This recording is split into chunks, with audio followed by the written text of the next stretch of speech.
Deux policiers en mission de contrôle trouvent 3 enfants affamés dont la mère a été emmenée à l'hôpital et viennent à la rescousse en préparant le dîner.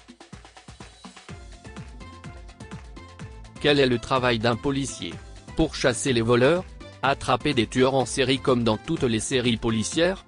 Parfois, le travail d'un policier a très peu à voir avec les poursuites en voiture et les menottes et beaucoup à voir avec les spaghettis bolognaises. C'est ce qu'ont découvert les policiers Paul Duchesne et Jérémy Sictene lorsqu'ils ont été appelés pour un contrôle de santé un samedi soir. Une femme avait appelé et dit au central qu'elle avait vu une ambulance emmener sa voisine en milieu d'après-midi, mais que toutes les lumières de la maison étaient encore allumées. La femme était sûre que la famille de la voisine était absente et que les enfants étaient chez leur grand-mère pour le week-end, et elle craignait que quelqu'un ne soit entré par effraction. L'officier Paul a frappé à la porte et a dit « Police. Veuillez ouvrir la porte ». Il y a eu un long silence puis une voix a dit « Vous êtes vraiment la police ?» « Oui », a répondu l'officier Paul. « Nous avons été appelés par une voisine pour vérifier que tout allait bien. Veuillez ouvrir la porte. » La voix, qui semblait de plus en plus jeune, a dit « Comment puis-je savoir que vous êtes vraiment la police ?» Maman a dit de ne pas ouvrir la porte aux étrangers. L'officier Jérémy, qui était papa de 4 enfants, a dit « Nous avons des badges. Je suis Jérémy, et mon partenaire est Paul. Pouvez-vous s'il vous plaît appeler l'adulte qui s'occupe de vous ?» Il y a eu un silence encore plus long, puis la voix a dit « Nous n'avons pas d'adulte. » L'ambulance a emmené maman. Nous, a dit Paul à Jérémy. Il y a plus d'un enfant? Ouvrez la porte, s'il vous plaît, dit Jérémy. Regardez, je montre mon badge par le Judas. Je suis trop petit, dit la voix de l'autre côté. Je ne peux pas atteindre le Judas en banc. Attendez. Il y avait des bruits de petits pieds qui couraient, puis un étrange bruit de raclage. Je cherche, dit la voix, alors Jérémy brandit à nouveau son badge. Ok, j'ouvre la porte. Un autre bruit de raclage indiqua aux agents que le gamin avait traîné le banc hors du chemin, puis la porte s'ouvrit prudemment. Un enfant de 6 ans se tenait là, vêtu d'un gant et d'un t-shirt sale. Paul lui dit gentiment « Bonjour » et se baisse pour être à sa hauteur. « Je m'appelle Paul. Comment tu t'appelles ? » « Je m'appelle Anna », a-t-elle dit. « Qui c'est ? » Le gamin a pointé un doigt collant vers Jérémy. C'est mon partenaire. C'est aussi un policier. Il s'appelle Jérémy. Alors dis-moi, Anna, comment se fait-il que tu sois seule ?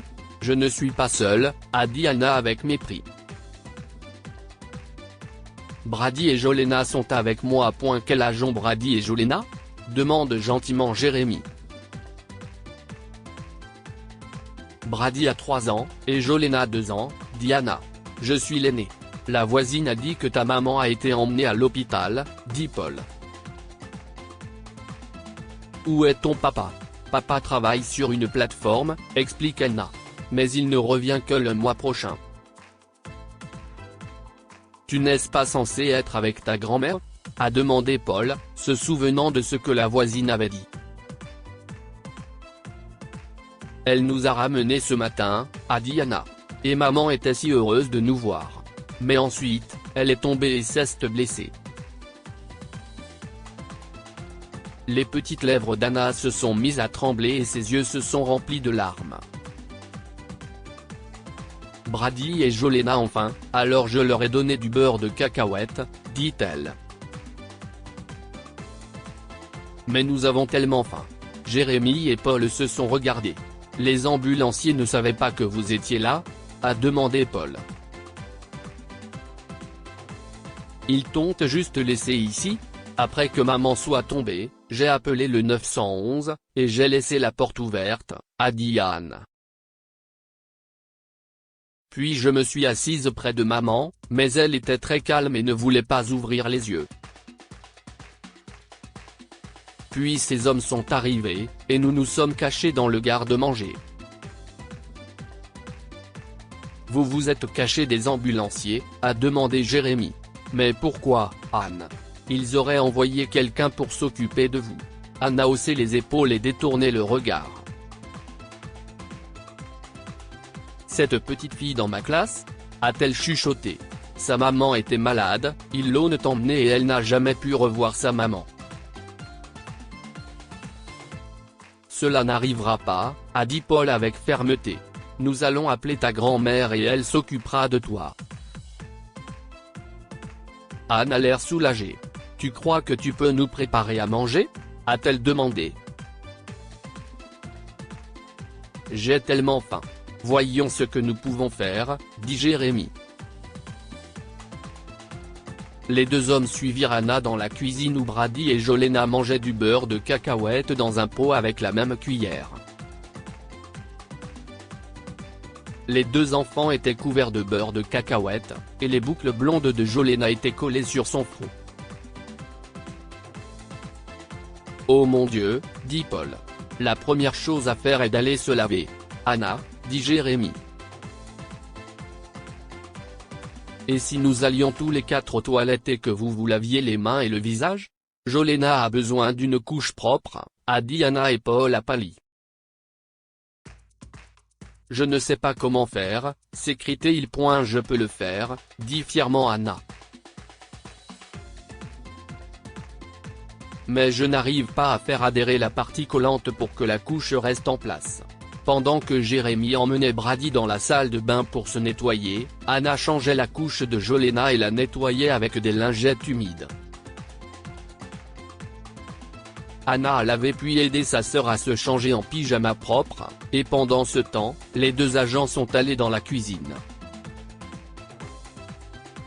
Juste à côté du téléphone mural se trouvait une liste de numéros d'urgence. Pendant que Paul commence à appeler la grand-mère des enfants, Jérémy inspecte les placards de la cuisine. Il a trouvé un paquet de spaghettis et un pot de sauce bolognaise. Cela fera l'affaire, s'écrie-t-il. Jérémy lave rapidement la vaisselle sale dans l'évier et met une grande casserole avec des pâtes à bouillir et commence à chauffer la sauce. Paul revient, l'air inquiet. La grand-mère est en route, dit-il. Mais elle en a pour au moins 3 heures. Jérémy regarde sa montre. Dans 20 minutes, notre service est terminé, dit-il. Je ne peux pas laisser ces enfants, Paul, mais tu peux rentrer chez toi. Non, dit Paul fermement. Je reste aussi. Pendant que Jérémy préparait le dîner, Paul a rangé la cuisine et la maison. Il s'est assis avec les 3 enfants et a joué avec eux. Puis Jérémy dit, si est-il l'heure du dîner. Les enfants et Paul sont entrés dans la cuisine pour trouver la table mise et un grand plat de spaghettis chauds et de sauce. Jérémy sert les enfants, attache les serviettes autour de leur cou et les invite à se servir. Et si est ce qu'ils font. Il était évident pour les 2 policiers que les enfants étaient affamés. Après le dîner, Paul est sorti et a apporté un pot de glace à la vanille, pour le plus grand plaisir des enfants. Lorsque leur grand-mère arrive, les 3 enfants sont étendus sur le canapé et s'endorment rapidement.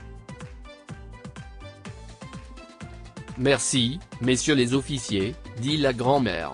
Vous avez été si gentils. Jérémy et Paul ont répondu gracieusement et sont partis. La grand-mère a vu les enfants endormis et a souri. Elle est allée dans la cuisine et a été stupéfaite de voir que tout était propre comme un sou neuf. Les officiers avaient tout nettoyé et lavé la vaisselle et les casseroles. Le lendemain, elle s'est rendue à la brigade avec Anna, Brady et Jolena. Dans sa main, elle portait une énorme tarte aux patates douces. Elle a demandé les officiers Paul et Jérémy. Les deux hommes ont rougi en voyant la grand-mère. Devant tout le monde, elle a dit « Je vous suis tellement reconnaissante à tous les deux. Vous avez pris soin de mes petits-enfants, vous les avez nourris et soignés. En ce qui me concerne, la cuisine et les changements de couches sont au-delà du devoir. » Jérémy a souri et Paul a dit « Non, madame. Protéger et servir inclut certainement de servir des spaghettis et de distribuer de la crème glacée. Que pouvons-nous apprendre de cette histoire? Les policiers sont des fonctionnaires et des voisins tout autant que des représentants de la loi. » Jérémy et Paul étaient là pour aider les enfants, ce qui fait autant partie de leur travail que d'attraper les méchants. La police est un élément essentiel de la communauté.